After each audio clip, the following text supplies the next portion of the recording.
В Устьянском районе продолжается эвакуация населения. В настоящее время спасатели эвакуировали жителей села Устьянск, где затоплено 7 домов. В село Казачье на вертолете было эвакуировано 24 человека. Еще 6 человек необходимо эвакуировать в Усть-Куйгу. В село привезли необходимые продукты питания, раскладушки, комплекты постельного белья. Топливо есть. Оттуда прилетели, на вертолете утром полетели туда. Там подтоплена,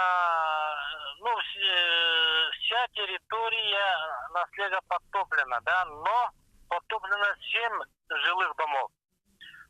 Остальные дома стоят на сваях, поэтому еще не дошло.